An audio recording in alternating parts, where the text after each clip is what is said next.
안녕하세요. 임경숙 변호사입니다.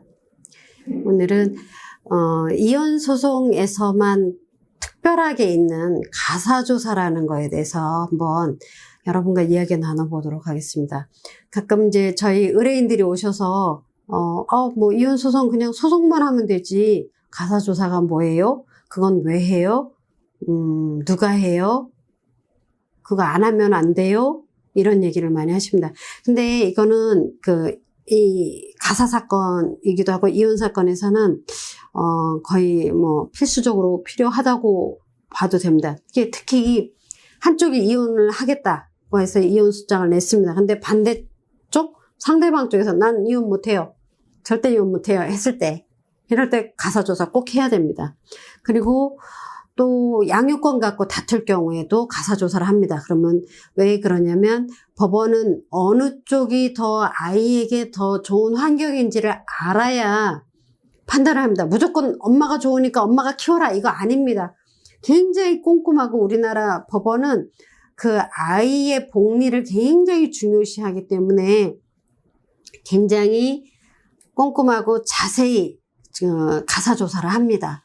그래서 이 가사조사는 어떤 보고서는 저희 변호사들도 다 보고 양쪽 원고 피고 다 볼 수 있는데 어떤 보고서는 우리가 못 보는 보고서도 있습니다. 그거는 판사님만 보는 보고서가 있는데 가사조사관이 작성해서 판사님에게만 보여주는 그런 보고서도 있습니다.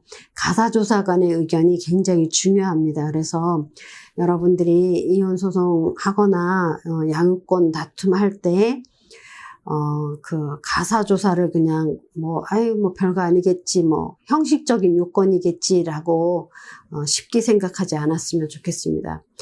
지금 제가 하고 있는 사건 중에 부인이 이혼하겠다고 이혼 소송을 냈습니다. 근데 이제 이 남편은 나는 절대 이혼 못해. 내가 뭘 잘못했는데 나는 안 돼, 못해요. 죽어도 못해요. 이렇게 해서 이제 이혼을 기각을 이렇게 청구하고 있는데 이런 경우 100% 가사조사 나옵니다. 그 다음에 또 양육권, 서로 양육권 가져간다고 할 때 그것도 나오고 제가 또 아는 했던 사례 중에 하나 특이한 게 뭐냐면 가사조사 하는 경우에 뭐냐면 혼인 파탄의 원인이 누구에게 있는지를 굉장히 공정하고 객관적으로 조사를 합니다. 그럴 때 가사조사관이 이제 이런저런 얘기를 막 물어보잖아요.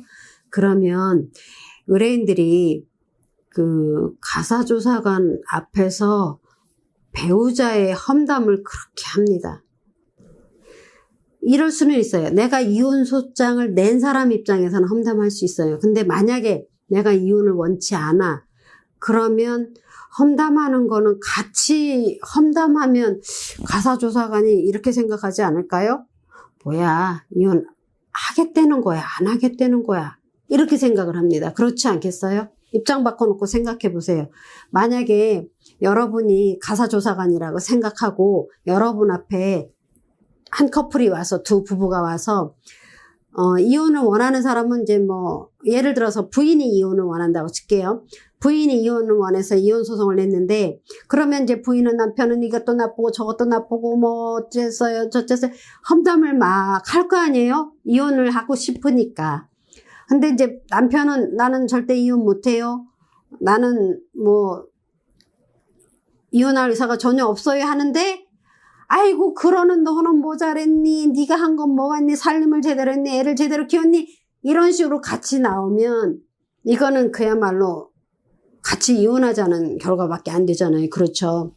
이럴 때는 만약 여러분이 이혼을 원치 않은 입장이라면 그냥 본인의 진정성을 그대로 진솔하게 보여주시면 됩니다. 이렇게 가사조사관은 양쪽 얘기를 다 충분히 들어봅니다. 이제 뭐 부인 쪽 얘기도 다 들어보고 남편 쪽 얘기도 다 들어봅니다. 그러면 남편은 내가 왜 이혼을 원치 않고 왜 이 가정을 지켜야 되고 내가 아직도 부인을 사랑하고 있고 나의 가장 우선순위는 우리 가정이라는 거를 그야말로 진솔하게 진정성 있게 그 진심을 드러내서 말씀을 하면 그게 재판부에 다 전달이 됩니다. 근데 아까 말씀드렸다시피 같이 싸우자고 덤비면 이거는 거의 회복이 불가능하겠구나. 이거는 말로만 이혼을 원치 않는다고 하지 뭐 다른 뭐 이유가 있나 보다. 괜히 그러나 보다. 이런 식으로 오해할 수가 있습니다. 그래서 그런 부분 유념을 해주시고, 그 다음에 여러분들이 양육권 다툼할 때 또 가사조사를 하는데 애착관계 형성 그거를 보거든요. 그러면 가사조사할 때 보면 가정법원에 가면 놀이방 같이 생긴 방이 있습니다. 거기에 애기들을 데리고 옵니다. 어느 날 이제某某씨 이제 가사조사합니다. 애기들 데리고 오세요라고 통지가 가면 놀이방 같은 데에 가서 이제 엄마하고 애기하고 같이 상호작용하면서 노는 거를 가사조사관이 이제 봅니다. 이제 가사조사관이 같이 앉아서 볼 수도 있고 아니면 필요에 따라서는 뒤로 물러나서 볼 수도 있고 또 어떤 경우는 뭐 특수하게 원웨이 미러 한쪽에서는 볼 수 있고 상대 쪽에서는 거울로 돼서 안 보이는 방 이런 것도 있을 수 있습니다. 그런 데서 엄마하고 아이가 상호작용을 어떻게 잘하는지 엄마하고 아이가 애착관계가 제대로 잘 형성이 돼 있고 정서적인 친밀감이나 안정이 잘 돼 있는지 이런 걸 다 봅니다. 엄마하고 아이라고 해서 무조건 다 애착관계 형성돼 있고 다 사이좋은 거 아닙니다. 요즘은 좀 특이한 관계도 많이 있어서 엄마가 애를 막 배척하는 경우도 있거든요. 그런데 이제 아까도 말씀드렸다시피 이혼 소송하면서 자기 어떤 입속을 챙기려고 왜 마음에도 없는 말을 하는 경우가 있어요. 그러니까 사실상은 이혼을 원하는데 말로는 이혼을 원치 않는다 이런 경우도 있고요.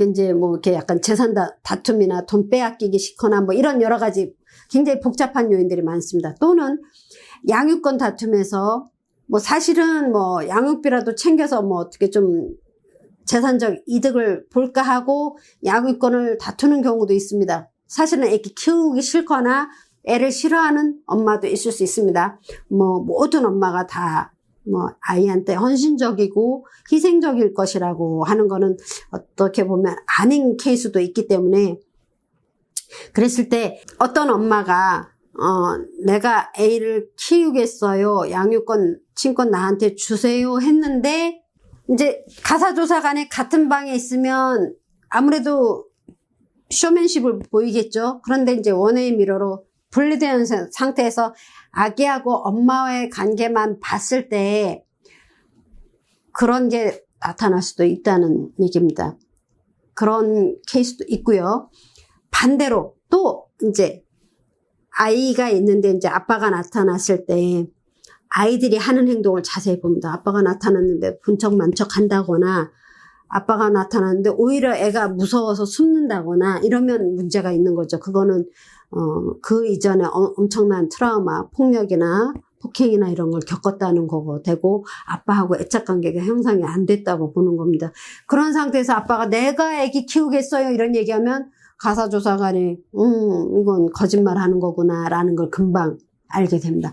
그런 거를 조사를 하는데 우리나라 가정법원에서 가사조사는 굉장히 꼼꼼하고 엄격하고 잘 하고 있습니다. 가사조사 결과 보고서 같은 거 보면 굉장히 상세하고 지적하는 포인트들이 굉장히 정확합니다. 그래서 우리나라 가정법원이 하고 있는 어떤 이런 시스템이나 절차 같은 거는 믿고 따라가셔도 괜찮습니다. 그래서 지금 이제 오늘 제가 여러분께 이제 가사조사에 대해서 설명을 드린 거는 가사조사라는 절차를 잘 모르는 의뢰인들도 많이 계시고 거기서 무슨 일을 하고 어떤 역할을 하는지 잘 모르시는 분들이 있어서 설명을 드리고자 이혼 소송 과정 중에 거의 필수적으로 동반되는 경우는 가사조사가 있다는 것을 아시고 나는 가사조사 안 했는데요. 그런 경우는 이혼의 양쪽이 다 동의를 하고 서로 유책 다툼이 없고 자녀가 없는 경우는 가사조사까지 할 필요가 없습니다. 그런 경우에는 굳이 가사조사까지 필요가 없다고 생각하기 때문에 판사님이 가사조사 명령을 안 내리는 거고요.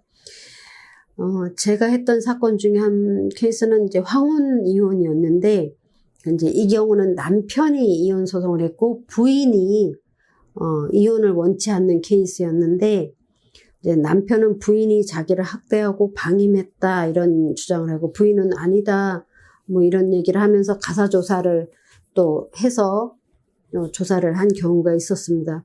이런 것처럼 거의 이혼 소송에서는 웬만하면 가사조사가 있다고 보셔도 무방할 겁니다. 그래서 오늘은 가사조사에 대해서 설명을 드렸습니다. 유익하셨다면 구독, 좋아요, 알람 설정 부탁드립니다. 지금까지 임경숙 변호사였습니다. 감사합니다.